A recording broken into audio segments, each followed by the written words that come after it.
Hoje será lançado em Porto Alegre, na Livraria Cultura, o mais recente romance do Moacir Scliar, Os Vendilhões do Templo. O próprio está aqui, com uma obra e um talento magnífico e inesgotável, uma obra de mais de 70 livros. É verdade. Homem de Deus.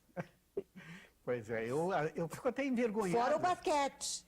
Não, o basquete, no momento eu estou dando uma chance para os meus colegas progredirem, porque, por ter uma hérnia de disco eu estou encostado. Né? Mas e isso faz com que eu escreva mais, né? Porque eu tenho mais tempo. Não, eu sempre gostei de escrever, e escrever para mim é uma fonte de prazer, de realização. Né? É o teu respirar. Exato. Não é trabalho. Eu não consigo considerar trabalho sentar na frente do computador e escrever. Então, os livros vão saindo. Companhia das Letras lança, e hoje na Livraria Cultura vai ter um encontro junto com o professor Fischer, que é uma graça de pessoa, que homem maravilhoso, querido e sábio. Guru. Guru. O Moacir Scliar faz, além de nos dar um livro, ele nos dá a história. Tu vais lá, tu esmiuça um pedacinho da Bíblia que tem deste tamanho, são quase 200 páginas de história.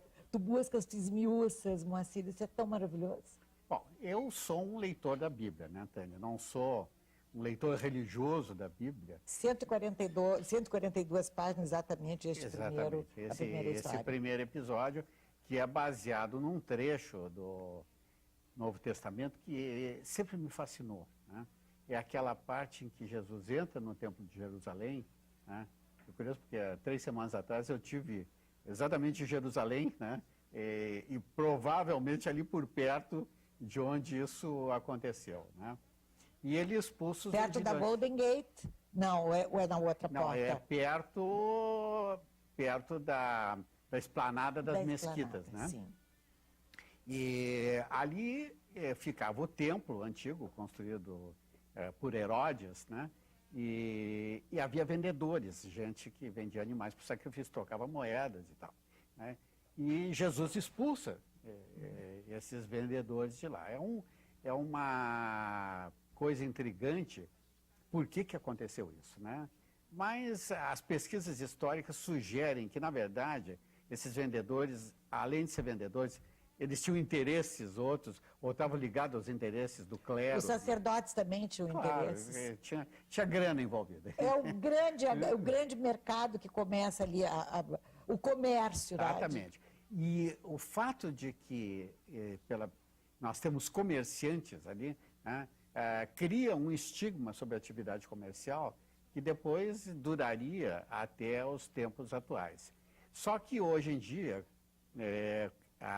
comércio já não é mais vergonha, né? Quer dizer, sobretudo no clima da economia neoliberal. Né? Ao contrário, comprar e vender é coisas da moda. Né? E tu citas que quanto virou uma palavra mágica. How much, quanto, né? Exatamente. Virou uma palavra mágica no... É o critério de avaliação. Né? Os americanos dizem isso, né? Dizem, eu valho $1 milhão. Né? Porque é o que ele tem, é o que ele ganha, e etc.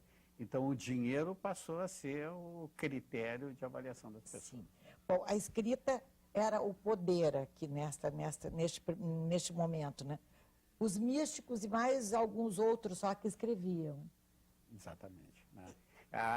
É uma fase, essa fase que coincide com a pregação e o martírio de Cristo, é uma fase transcendente, porque realmente o que nós temos ali é um povo que está sob domínio romano, né?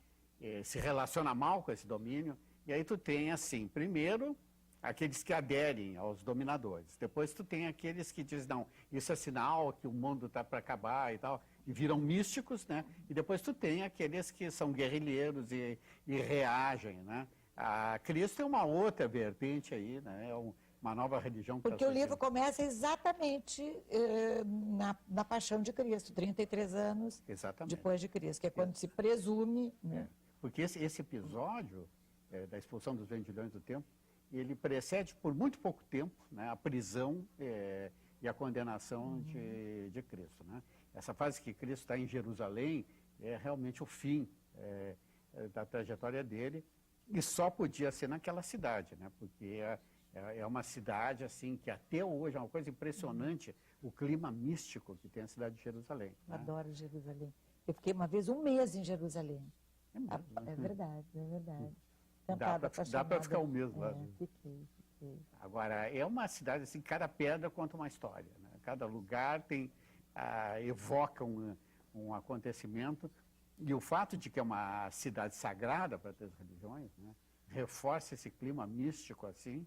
E tem uma coisa interessante que eu como médico me interessa, é o que eles chamam de síndrome de Jerusalém, né? Os caras que piram em Jerusalém começam a se imaginar Messias e coisas assim, né? E a cidade favorece isso, né? Moacir Scliar, a pequena missão jesuítica no sul do Brasil, 1635, é o segundo episódio, o segundo momento. Como é que tu chamas? Bom, a segunda parte. A segunda parte. Então, eu não queria assim, dizer parte, mas é a segunda parte. É a segunda parte. Porque, na realidade, é um romance, né? Algumas pessoas dizem, são 3 histórias. Não, são 3 histórias. É o mesmo histórias. Princípio, a mesma linha. Exato, é um painel, vamos dizer assim. E o que nós temos aí é uma redução jesuítica, né, no sul do Brasil, a qual vem ter um jovem sacerdote, e ele de cara enfrenta um duplo problema. De um lado, o sacerdote que deveria recebê-lo falece e ele não fala guarani, né, o recém-chegado. E segundo, tem um índio que aparentemente é um vendilhão do templo, porque ele fica na frente da igreja oferecendo imagens, né, e o padre não sabe se ele está vendendo, se ele está comercializando, se ele é uma reencarnação dos vendilhões, né?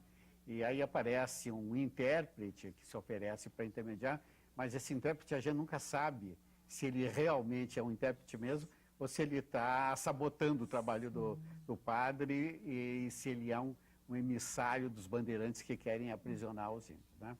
E a terceira parte se passa na cidade que nasceu nessa redução jesuítica. São Nicolau do Oeste. São Nicolau do Oeste, onde em 1997 um partido de esquerda, eu não quis entrar em detalhes sobre qual é o partido, né, conquista o poder, né?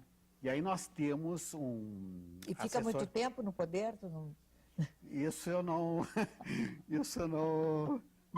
não previ, né? Mas no início eles naturalmente querem reformar a cidade, querem criar um novo modelo de relacionamento, né? E isso exige a desapropriação de casas, né?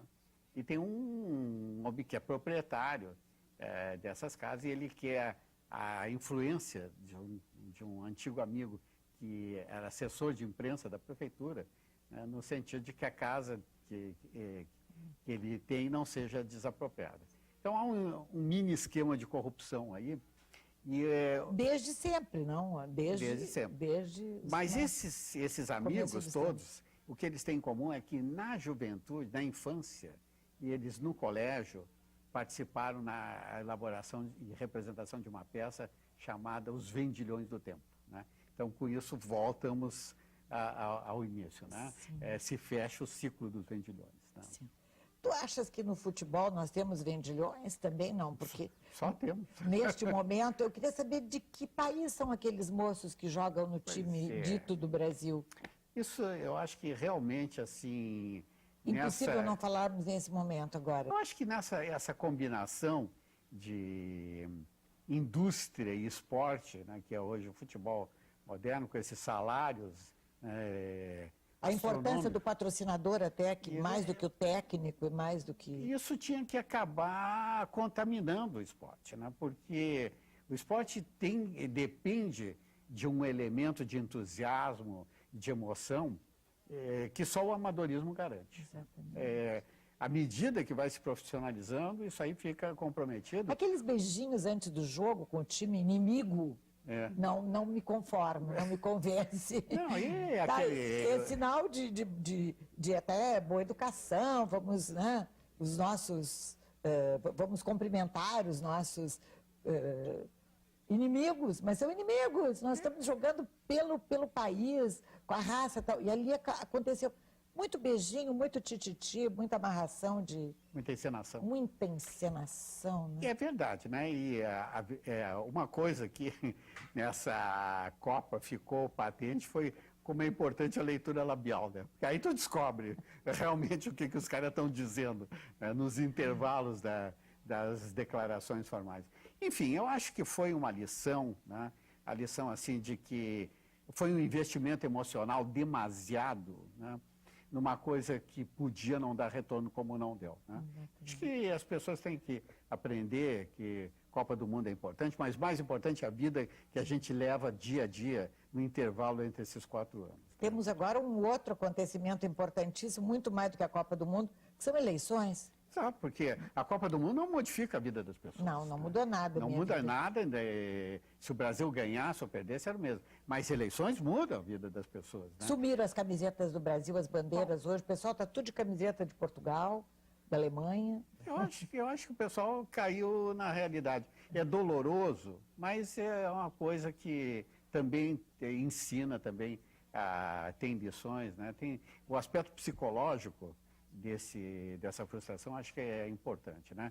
Porque, como Nietzsche dizia, né? Aquilo que não me mata me faz crescer, né? Então, acho que a gente vai crescer com isso aí, né? Tenho certeza absoluta.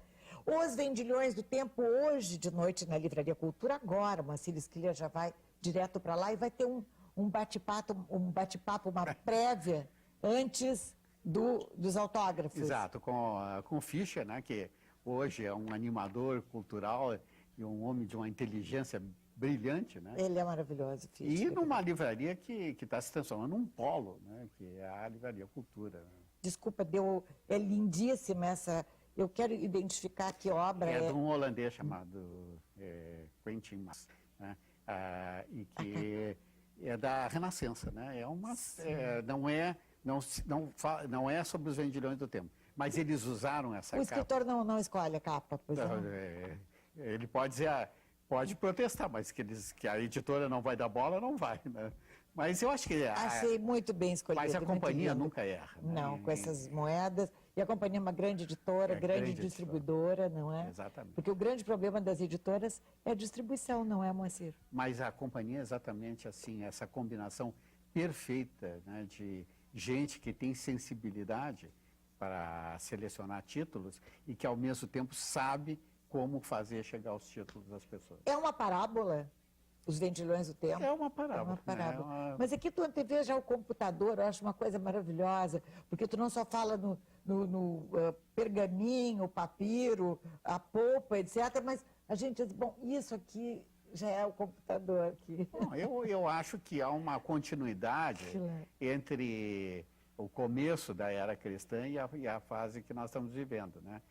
É lógico que os meios de comunicação mudaram, mas, de qualquer maneira, né, digamos, os princípios básicos estão aí, né? São os princípios da civilização judaico-cristã. Todos os jornais falaram de ti, os jornais de todo o Brasil, Squillier, isso é fantástico. Não fazem mais do que a obrigação deles, mas às vezes...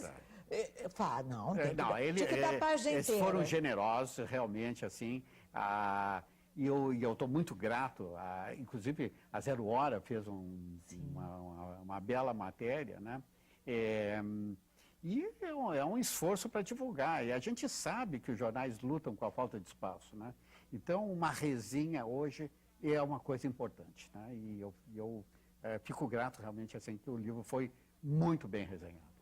Agora, na Livraria Cultura, vocês podem ir para lá para ouvir e ver, estarem com o Moacir Squillier, o professor Fischer vai estar junto, presente, depois, então, fila e autógrafos. É constrangedor, tem autores que não gostam de dar autógrafo, porque as pessoas não dizem o nome. Como que o senhor não se lembra de mim?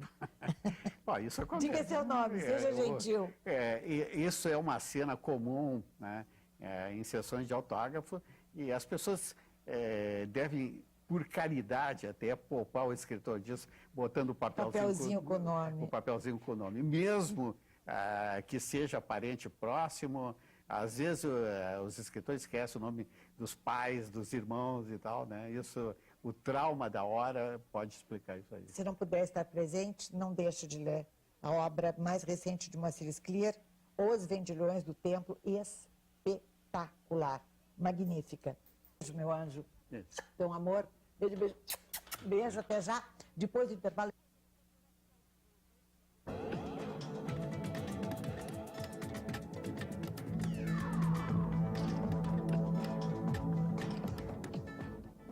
Bom, livro espetáculo. A dedicatória, diz que agora a Marta Medeiros deixou ele muito comprometido, porque ele sempre põe dedicatórias maravilhosas para a gente. A Marta disse que quando está de baixo astral, é só pedir uma dedicatória para uma Clear. O meu receio é que as pessoas só leiam a dedicatória e não leiam o livro depois. Não, fique certo que todo mundo lê a dedicatória. E os mais de 70 livros que ele festeja os seus 70 anos, Um Gato Angorá, claro, maravilhoso. O Texto ou a Vida. É um livro do nosso imortal Moacir Scliar, que autografa segunda-feira, às 7h30 da noite, na Livraria Cultura. Moacir Jaime Scliar. Eu adorei. Isso aí está no site da Academia Brasileira de Letras. Tá. Nascido em 23 de março de 1937, em Porto Alegre. Moacir Jaime. De quem é o Jaime? O Jaime é da minha mãe, é uma homenagem a Ao um parente. Bom, desde 70 livros, mais de 70, tem contos, crônicas, vários. E eu tive uma dúvida. Eu estava procurando um livro que eu adoro, que é um dos seus lançamentos mais recentes, Saturno nos Trópicos, A Melancolia Europeia Chega ao Brasil, que eu li assim, apaixonadamente, um livro. E o livro é tido como um ensaio. E aí eu me dei conta que eu não sei a diferença. Bom, ensaio, em primeiro lugar, é uma coisa que não é ficção. Né? Sim. É um texto, é um comentário, né? É, digamos assim, um artigo mais extenso sobre Mas um comentário romanceado, com não, um pouco de ficção? Não, nenhuma história pura. Não, esse ensaio em particular é um ensaio que eu diria assim, é médico literário. Médico literário. Porque e os outros de Oswaldo Cruz, Carlos Chagas, também são ensaios? Também são ensaios. Também são ensaios. É claro que eu cheguei ao tema da melancolia através exatamente do meu lado médico, né? Porque um problema hoje em dia extremamente frequente é o problema da depressão. Né? E o problema da depressão, ele tem raiz, né, nessa coisa chamada melancolia, né? Que eu me dei conta... Que é uma palavra linda, melancolia. Né? É linda de ouvir, mas Sim, não é linda de sentir. Sonora, diria, melancolia. Mas que realmente é uma coisa assim que vem junto com a modernidade, né? Porque eu me dei conta que a modernidade, quer dizer, esse estado cultural e econômico que nós vivemos há uns 500 anos, ele começou bipolar. Maníaco de um lado e depressivo do outro. Né? E o Brasil, que foi colonizado exatamente nessa época, ele recebeu essa carga melancólica de um lado e a carga maníaca... Carnavalesca? A carnavalesca, futebolística, né? As formas como a mania brasileira se manifesta. Né? Que é um país bipolar, então. É um país bipolar. E aí foi muito fácil escrever sobre isso. Né? Coincidiu que eu estava nos Estados Unidos nessa época, então, passei lá uns meses, e aí afundei naquelas bibliotecas maravilhosas. Sim, né? inveja. E aí fiz toda a pesquisa e completei depois quando eu voltei. Que é um lindo livro, desde a sua capa, primeiro impacto visual. A Mulher que Escreveu a Bíblia, outro livro lindíssimo. Tu tens alguma preferência? Tem toda a parte de ficção infanto-juvenil que o Moacir Scliar escreveu, que talvez os adultos não saibam, mas é um lindo pedaço esse. Simpatia boa. E muito gratificante. Hoje em dia, o público jovem, ao contrário do que muitas pessoas pensam, né, um leitor assim imenso, receptivo, graças ao trabalho que as escolas estão fazendo. Aquela ideia, assim, a escola pela qual a minha geração passou, que era uma escola repressiva, que transformava literatura numa obrigação curricular. Claro. Machado de Assis, eu fui me apaixonar há pouco tempo atrás por Machado, porque eu tinha pânico. Como é que tu ia te apaixonar por alguém que era questão de exame? Exatamente. Né? O mesmo tu pode dizer do José de Alencar, do Camões, né? A Moreninha, de pânico da Moreninha. Mas eu estudei num colégio onde tinha que copiar os Lusíadas como castigo, né? Quem se comportava mal ficava depois da aula e copiava os Lusíadas. Fazer análise de português dos Lusíadas. Foi isso, né? Ou seja, é a forma mais prática para tornar alguém assim alérgico aos Lusíadas. Né? Agora mudou. Agora os professores trabalham a literatura como uma coisa viva, alegre, emocionante. Trazem escritores, né? Hoje de manhã eu tive em Picada Café, né? E conversando com os professores lá, e é uma coisa impressionante o ânimo dos professores, a disposição que a nossa rede escolar tem. Olha, o Brasil o Brasil está se transformando num país que lê. Ainda não é, mas vai se transformar. E como é que ficou a história de Max e os Felinos, aquele moço que te copiou? Copiou mesmo. Copiou a ideia, né? Ele disse que foi um sonho, né? Achei tão bonita a desculpa dele. Ele disse não. Não, ele fazia umas... Ele é um cara meio confuso. Mas o fato é que ele sabia sobre o que era o livro e achou a ideia boa. E como ele achou que um escritor brasileiro talvez tivesse estragado essa ideia, então ele morava lá na Patagônia, nem ia ficar sabendo, né? Mas aí ele fez um livro que foi um sucesso espantoso. Ele ganhou prêmios. Ganhou o prêmio Booker, que é um dos prêmios mais prestigiosos da literatura de língua inglesa. E tu deixasse por isso mesmo, tu não quisesse continuar esse processo? Apesar da quantidade de ofertas que eu recebi de advogados americanos e ingleses que queriam processar ele, mas isso significava que eu ia ter que ficar um tempo na Inglaterra frequentando tribunais, né? E realmente ia ser divertido, vai. Eu não sei. A minha ideia de diversão é outra. Eu me lembro, o Sérgio Jockman, que tu conheces muito bem, o Sérgio Jockman adorava um processo. Por isso que ele está morando em Campinas ou em Florianópolis. Agora, há pouco tempo, ainda me comuniquei com ele, com a Simone. Mas ele adorava um processo. Tudo que ele mais queria era processar ou ser processado. Não é um talento exótico? É um gosto original, né? Não é o meu feitio. Eu não sou litigante. Mas, e mesmo porque ele me pediu desculpas, né? E fez uma homenagem ao meu livro no prefácio, né? E realmente assim... Porque as ideias podem ser semelhantes. Há pouco tempo, no final de semana, eu falava exatamente sobre isso. De alguém que tem uma ideia, outra pessoa que faz a ideia, e aí depois eu digo, não, mas essa ideia é minha. Como é que eu provo? Não tem como provar. Esse era também um dos pontos, né? Além disso, né, não há, digamos assim, não é estranho que um escritor use ideias de outros. Shakespeare usava ideias adoidado de todo mundo. Dos seus conterrâneos e contemporâneos. Mas o que não me agradou foi exatamente a desconsideração, né? O fato de que ele podia perfeitamente ter me passado um e-mail dizendo, olha, gostei da ideia do teu livro, quero escrever a minha versão, né? Simpático. Né? Por favor, sinta-se à vontade, né? Simpático, mas o fato de não ter feito isso, e de ter minimizado o livro do seu colega escritor, como ele fez, né? Isso realmente não me agradou, né? Mas é uma coisa de personalidade, né? E não sou eu que vou intervir nisso. Né? E como é que tu contas aqui como é que nasceu o escritor, o médico primeiro, junto com o escritor? Eu estou recebendo ele agora, Bertrand Brasil se puxou aqui na capa, olha que lindo, para combinar com o conteúdo, naturalmente. Pois é, esse livro também, ele nasceu de uma maneira interessante, porque a proposta deles, Tânia, é que eu fizesse uma antologia de contos. Eu não quis fazer, porque eu já tenho várias antologias de contos publicadas.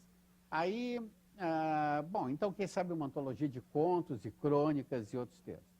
Aí já era melhor, né? Mas aí me ocorreu, à medida que eu fui juntando os textos, contar a história de como esses textos surgiram, né? O que significa também contar como é que aquele gurizinho do bairro do Bonfim se tornou escritor, uma coisa que até hoje eu não... Fernandes Vieira, tu morava na Fernandes Vieira? Fernandes Vieira, 492. Eu, Fernandes Vieira, 437, por ali, bem pertinho. É mesmo? Tu não te lembra de mim.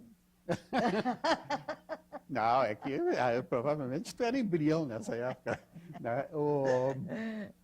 Não, Moramos na mesma época, né, Fernando? a casa que eu vivia foi tombada, quer dizer, botaram abaixo. Mudaram abaixo. Meu edifício ainda está lá. Ali do lado da garagem. Lembra da garagem? Uma garagem? Martinez. Martinez, exato, a família Martinez. Padaria 3 Estrelas. Ali, um pouquinho ali do centro. Isso aqui já está virando sensação nostalgia. Né? Mas realmente, tu sabe disso, que o Bonfim era uma incubadora de escritores e de artistas e tal, por causa desse ambiente comunitário. Por causa do fedor, do bar. Não, e por causa do folclore do bar. Folclore, O Fedor, que foi um bar histórico em Porto Alegre, né? Bar João, né?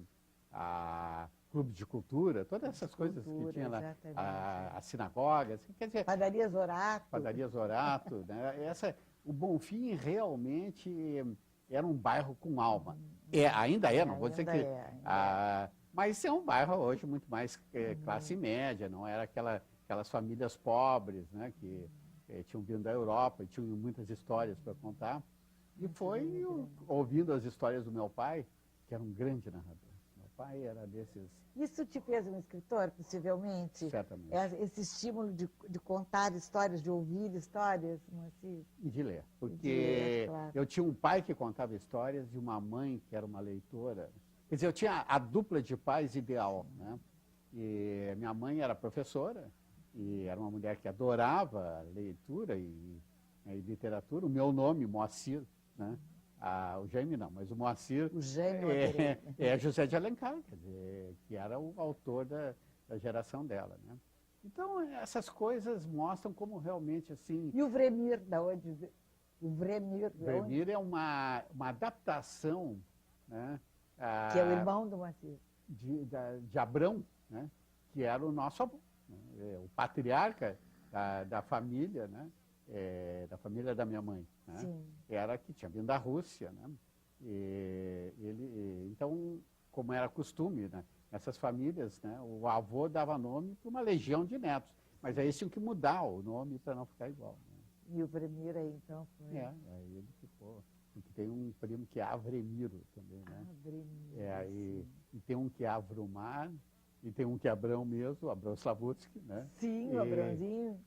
Então, essa coisa da gente lembrar a família, né?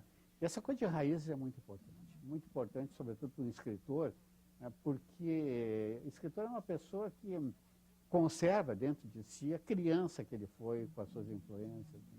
Isso que, entre parênteses, facilita a minha comunicação com o público jovem. Né? E agora tu vai virar cinema? Fiz uma bela entrevista aqui com o Beto Scliar. É um documentário, mas já tem vários filmes já baseados em livros meus. Agora a TV Com mesmo está adaptando contos meus, né, que vão se transformar em curtas, né? Porque realmente assim o cinema hoje, o cinema brasileiro está crescendo muito e está buscando na literatura. Dois ou três filmes já com eu histórias. Eu tenho 2 longas e uns 20 curtas. Né? Eu nem vejo todos, porque eu não consegui ainda ver todos, mas tem muita gente que faz. Né? Porque eu recebo assim, gente lá do Rio Grande do Norte, de Pernambuco, né? Diz, olha, gostaria de adaptar o teu conto. Né? Eu sempre digo que sim. Tu tens que autorizar, Mas a minha resposta sempre é sim. Sempre sim. Sempre sim. Né? Porque eu acho que tem que ajudar quem começa. Né? Porque me ajudaram quando eu comecei. Então, isso está dentro dos primeiros passos da criação, né? Do criador, certamente. de uma pessoa, de um artista. Certamente. Precisa de um guru ou precisa pelo menos uma mão amiga. Né? E isso... eu tive, assim, pessoas, né, que realmente... E te transformar em primeiros passos é muito legal. Pegar uma história tua e, a partir dali, criar, né, um filme, eu acho bem lindo isso. É claro que, digamos assim... Tem uns que tu nem gosta. Não, tem uns nos quais eu não reconheço o meu texto, porque a visão do diretor é completamente diferente. Mas isso é alguma coisa que quem cede textos para cinema tem que saber, né? que o diretor vai fazer uma coisa diferente. Outra coisa. Outra coisa. Pode ser até nada a ver, poucas ligações com a tua obra. O Jorge Amado me dizia assim, olha, quando eu cedo um livro para ser adaptado para novela de TV, teve muitas, né? Sim. Começar por Tieta, que foi aquele sucesso. Gabriela. Né? Gabriela. Eu esqueço que eu sou o autor. Né? Porque eu sei que o que eu vou ver na tela não tem nada a ver com o que eu escrevi. Né? Mas tem que ser assim, porque é a regra. Né? O João Baldo Ribeiro, por exemplo, ficou revoltadíssimo para a adaptação que a Globo fez do Sorriso do Lagarto. Mas eu disse para ele, olha aqui, João Baldo, né? O que é importante para ti não é importante do ponto de vista visual e vice-versa. Mas a peça, A Casa dos Budas Ditosos, parece que aquele ele gostou, porque ali o texto é quase idêntico, não é? E depois com a Fernandinha Torres fazendo aquela peça... Não, o João Baldo não pode se queixar. Tu conheces dele, é uma figura fantástica. Para começar, é meu colega de Academia Brasileira de Letras, então eu encontro ele. E como é que tem sido a tua vida de acadêmico? Olha, não é muito intensa, porque eu não consigo... E tu veste o fardão cada vez? Não. Ai, eu achava que sim. Não, o fardão está lá em casa, a minha coberto de naftalina. Fantasia ia assim, cada vez que se encontros de fardão. Aí eu já acho aquilo ridículo, né? Usei na posse, porque tinha que usar, mas realmente... Se guarda. E você se encontra, conversa, o Pitangui, etc? Sim, por exemplo, quinta-feira passada, né, teve lá uma mesa redonda, coordenada pelo Pitangui, aí o tema era a vida no limite, quer dizer, aquelas situações em que o médico tem que tomar decisões difíceis e como é que a formação humanística ajuda isso. Né? Então estava o Drauzio Varela, estava o ministro da Saúde, né, o Temporão, estava o Paulo Niemeyer, que é um grande neurocirurgião, eu participei também.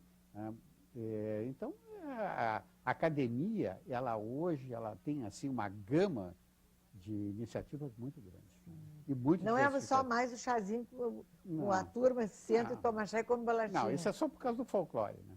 Aliás, o chá é muito nutritivo. Né? Muito bom. Eu não perco.